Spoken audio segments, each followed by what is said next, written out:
हाँ, तो आज हम लोग छंद के विषय में पढ़ेंगे। छंद दो शब्दों के योग से बना है, छम धम द। छम का अर्थ होता है समुचित आकार तथा द का अर्थ होता है देने वाला। इस प्रकार छंद शब्द का अर्थ हुआ समुचित आकार देने वाला अर्थात बंधन। परिभाषित तौर पर कहा जा सकता है कि काव्य की लयात्मक प्रवृत्ति ही छंद है।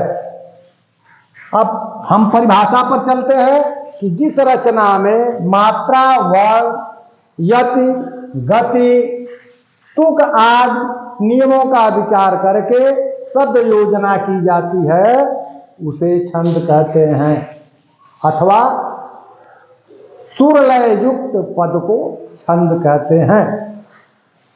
अब हम चलते हैं, छंद का सर्वप्रथम उल्लेख ऋग्वेद में मिलता है। मानव के आदि ग्रंथ वेद माने गए हैं। ऋग्वेद के पुरुष सूक्त के 9वें मंत्र में छंदों की उत्पत्ति आदि पुरुष ईश्वर से बताई गई है। छंद शास्त्र को पिंगल शास्त्र भी कहते हैं, क्योंकि इसके आदि प्रणेता पिंगल ऋषि माने जाते हैं। अब हम अगले पॉइंट पर चलते हैं। छंद के आवश्यक अंग।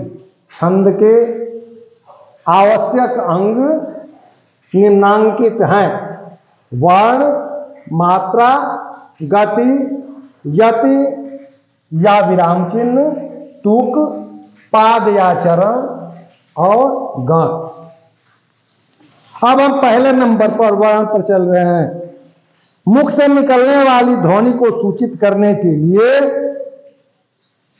निश्चित किए गए चिन्ह वर्ण कहलाते हैं। वर्ण दो प्रकार के होते हैं। पहला ह्रस्व और दूसरा दीर्घ।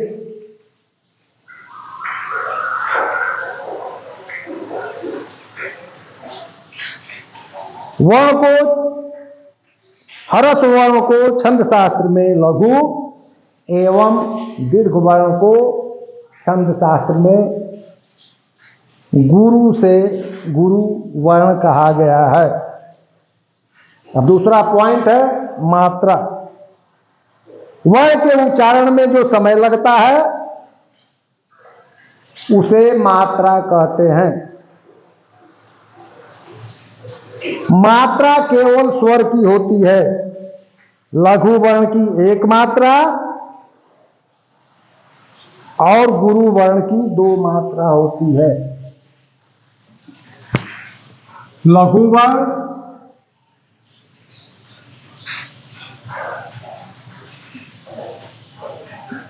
एक मात्रा ऐसे लिखते हैं और गुरु वर्ण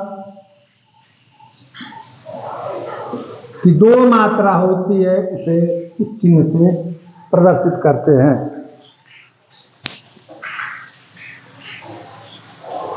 अब तीसरा नंबर आता है यति। छंदों में स्थान स्थान पर रुकने की जो व्यवस्था होती है उसे यति या विराम चिन्ह कहते हैं। ये रुकने की व्यवस्था 3 होती है। पहला अल्प विराम, दूसरा पूर्ण विराम और तीसरा होता है डबल पूर्ण विराम।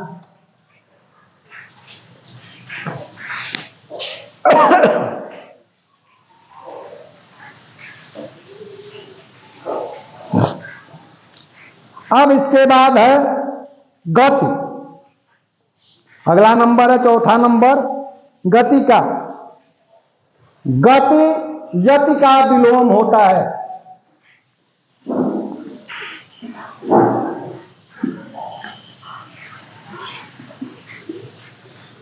गति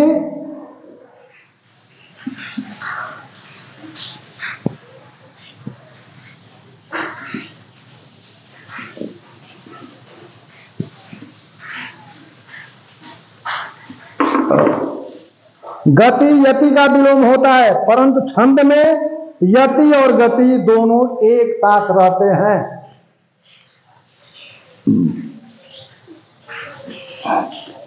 जहां यति ना हो वहां बिना रुके छंद का पाठ करने से गति निर्मित होती है। जहां यति नहीं होती है, विराम चिन्ह नहीं होता है, वहां बिना रुके छंद का पाठ करने से हमें गति की प्राप्ति होती है। छंद में लय के साथ एक प्रवाह होता है, वही प्रवाह गति कहलाता है। अब अगला नंबर है पांचवा नंबर तुक। छंद में प्रायः 4 पंक्तियां होती हैं और प्रत्येक को पाद या चरण कहा जाता है। तो दूसरे चरण का अंतिम वर्ण तथा चौथे चरण का अंतिम वर्ण यदि एक सा होता है या एक स्थान से उच्चरित होने वाला होता है तो ऐसे को हम तुकांत कहते हैं। ऐसे शब्द को हम तुकांत कहते हैं कि अंत में तुक बना हुआ है। उदाहरण के लिए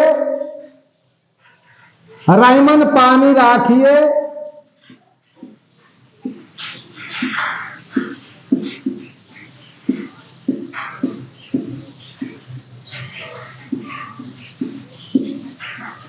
बिन पानी सब सून।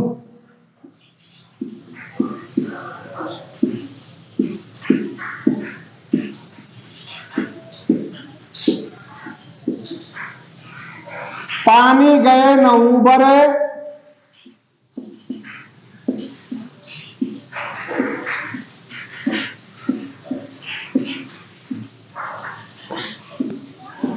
मोती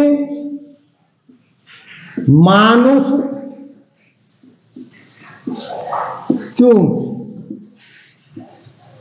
ये दोहा जो है मैं केवल समझाने के लिए लिखा हूं। द्वितीय चरण का अंतिम वर्ण क्या है? न है। और चौथे चरण का अंतिम वर्ण क्या है? न है। तो ऐसा छंद तुकांत छंद कहलाता है, जिसमें दूसरे चरण का अंतिम वर्ण चौथे चरण के अंतिम वर्ण समान वर्ण हो, तो ऐसे छंद को हम तुकांत कहते हैं। अगला नंबर है 5वां पाद या चरण।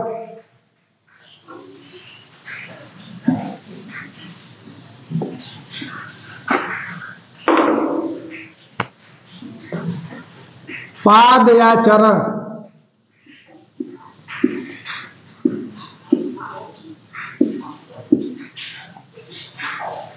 छंदों में प्रायः 4 पंक्तियां होती हैं और प्रत्येक पंक्ति को हम पाद या चरण के नाम से जानते हैं, जिसमें पहले व तीसरे चरण को विषम चरण तथा दूसरे व चौथे चरण को सम चरण कहते हैं।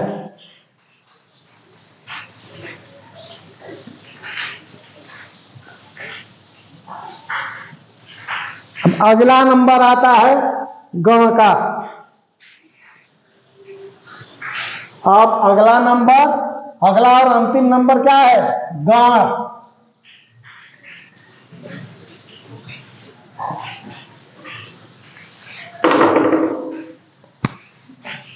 सातवां नंबर है गण।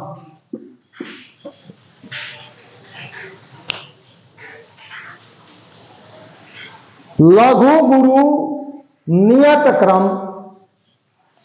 लघु गुरु नियत क्रम से 3 वर्णों के समुदाय को गण कहते हैं। लघु गुरु क्रम से नियत, लघु गुरु नियत क्रम से 3 वर्णों के समुदाय को गण कहते हैं। वर्णों के लघु और गुरु के विचार से गणों की संख्या 8 मानी गई है। की संख्या 8 मानी गई है, जो निम्न सूत्र से हम स्पष्ट करेंगे।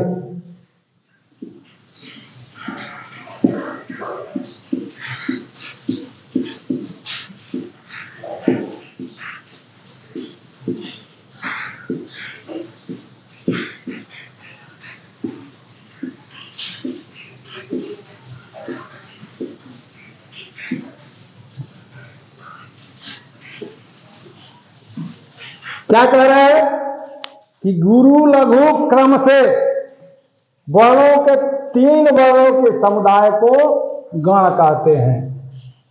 तो अब इसका हम 4 कॉलम बनाएंगे।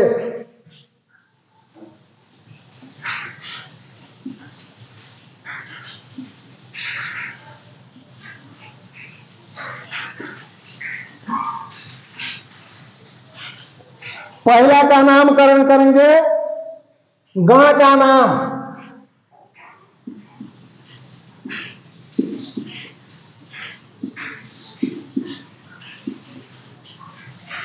दूसरा का नामकरण करेंगे वर्ण रूप,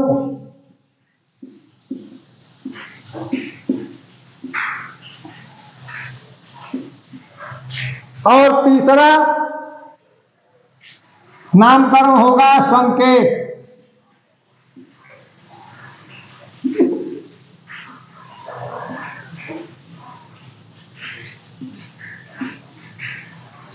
और चौथा होगा उदाहरण।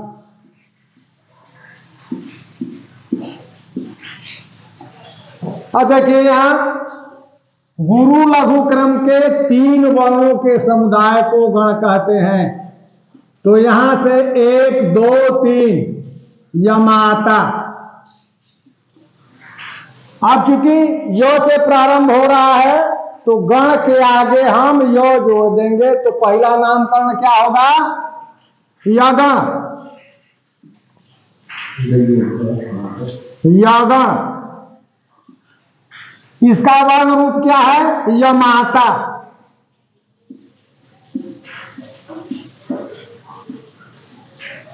यह जो है लघु वर्ण है, तो लघु वर्ण का चिन्ह 1 होता है। गुरु वर्ण का चिन्ह 1 जैसे होता है, जिसे हम 2 परिकल्पित करते हैं, 2 मानते हैं। तो यमाता, यो लघु, लघु का चिन्ह मां गुरु है और ता गुरु है। यह संकेत हो जाएगा।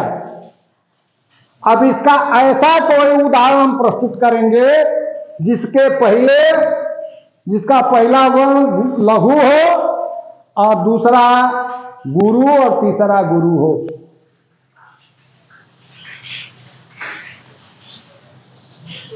इसके उदाहरण में आ जाएगा यशोदा।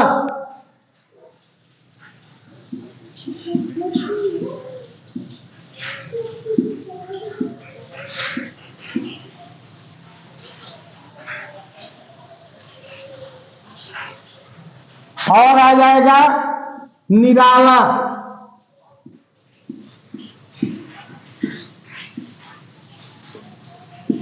और आएगा सितारा।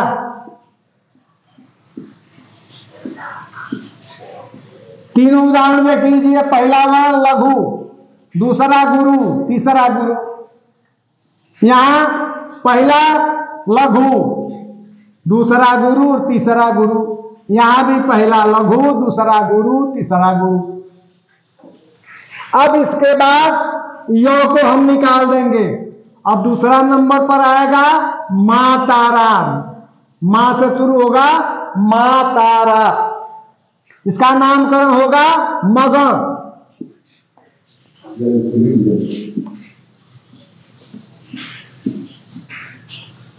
इसका वर्ण रूप हो जाएगा मां तारा। इसमें तीनों गुरु, माँ गुरु, ता गुरु और रा गुरु, इसका उदाहरण होगा। हम प्रायः उदाहरण जो है, जो गण का नामकरण होता है उसी नाम से सोचते हैं कि गण भी याद रहे और उदाहरण भी याद रहे। इसका उदाहरण हो जाएगा मायावी।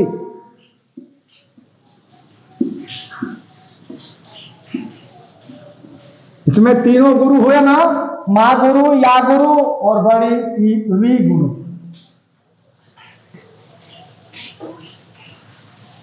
माता जी,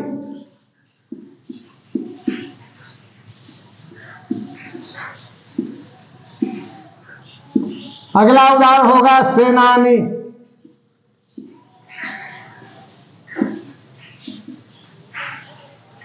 अब हम तीसरे नंबर पर आते हैं।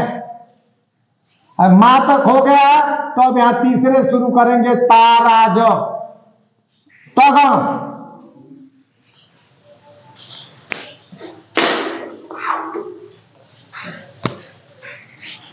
तगण,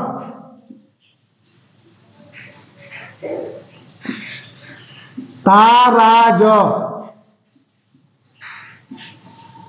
ता गुरु, रा गुरु और ज लघु। इसका उदाहरण हो जाएगा तालाब,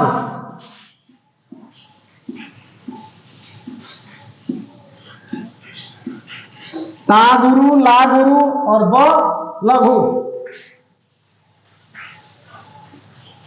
दूसरा इसका उदाहरण हो जाएगा साकार,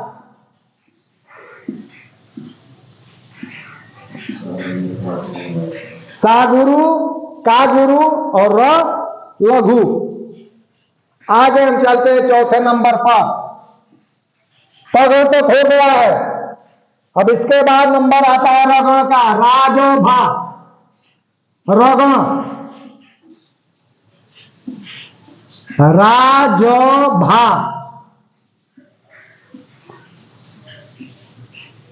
गुरु, लघु, गुरु। इसका उदाहरण क्या हो जाएगा? राम जी, रा गुरु, म लघु और जी गुरु। महादेव वर्मा की रचना है नीरजा। नी गुरु, र लघु और जा गुरु। अगले नंबर पर चलते हैं। पांचवें नंबर पर रगड़ तक हुआ है। जभान, जगण, इसी से आठों गण निकले हैं, इसी सूत्र से। जभान,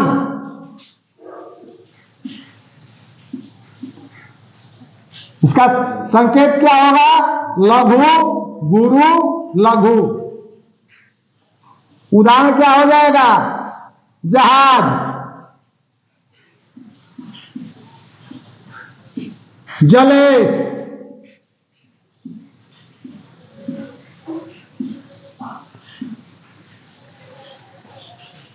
अब अगला चलते हैं हम।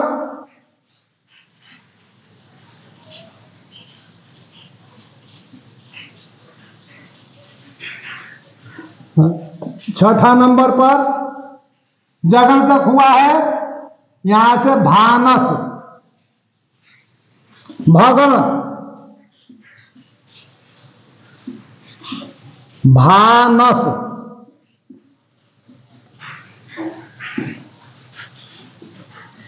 गुरु, लघु, लघु।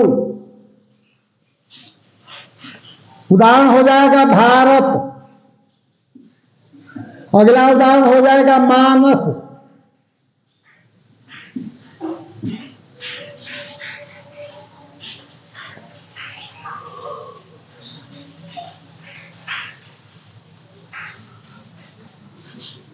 अगला होगा भावन।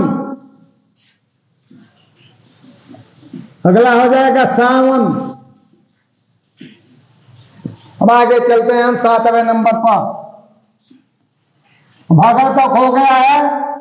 अब इसके बाद नौसल। नगण न स ल, इसमें क्या है? तीनों लघु लघु लघु लघु। उदाहरण के लिए कौन सा एग्जाम्पल होगा? नगर,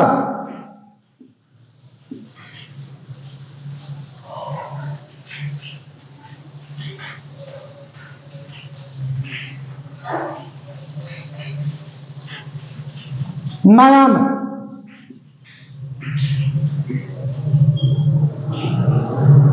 नमन, आठवां और अंतिम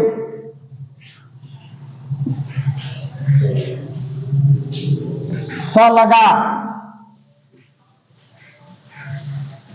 सगण,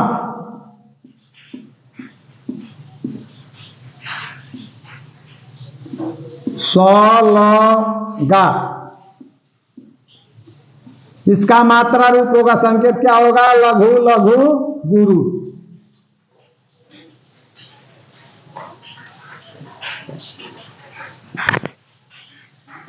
अब इसका उदाहरण हो जाएगा सरिता,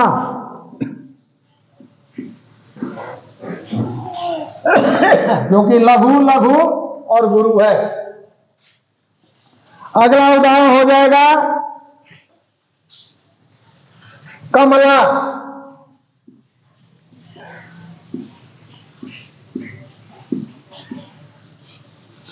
इसके बाद हम देखेंगे सगा तक हो गया है, इसके बाद बच रहा है लगा। तो तीन वर्णों का समुदाय हमें नहीं मिल रहा है, तो लगा मिल रहा है। तो ल का मतलब हुआ ल बराबर लघु, और गा बराबर होगा गुरु।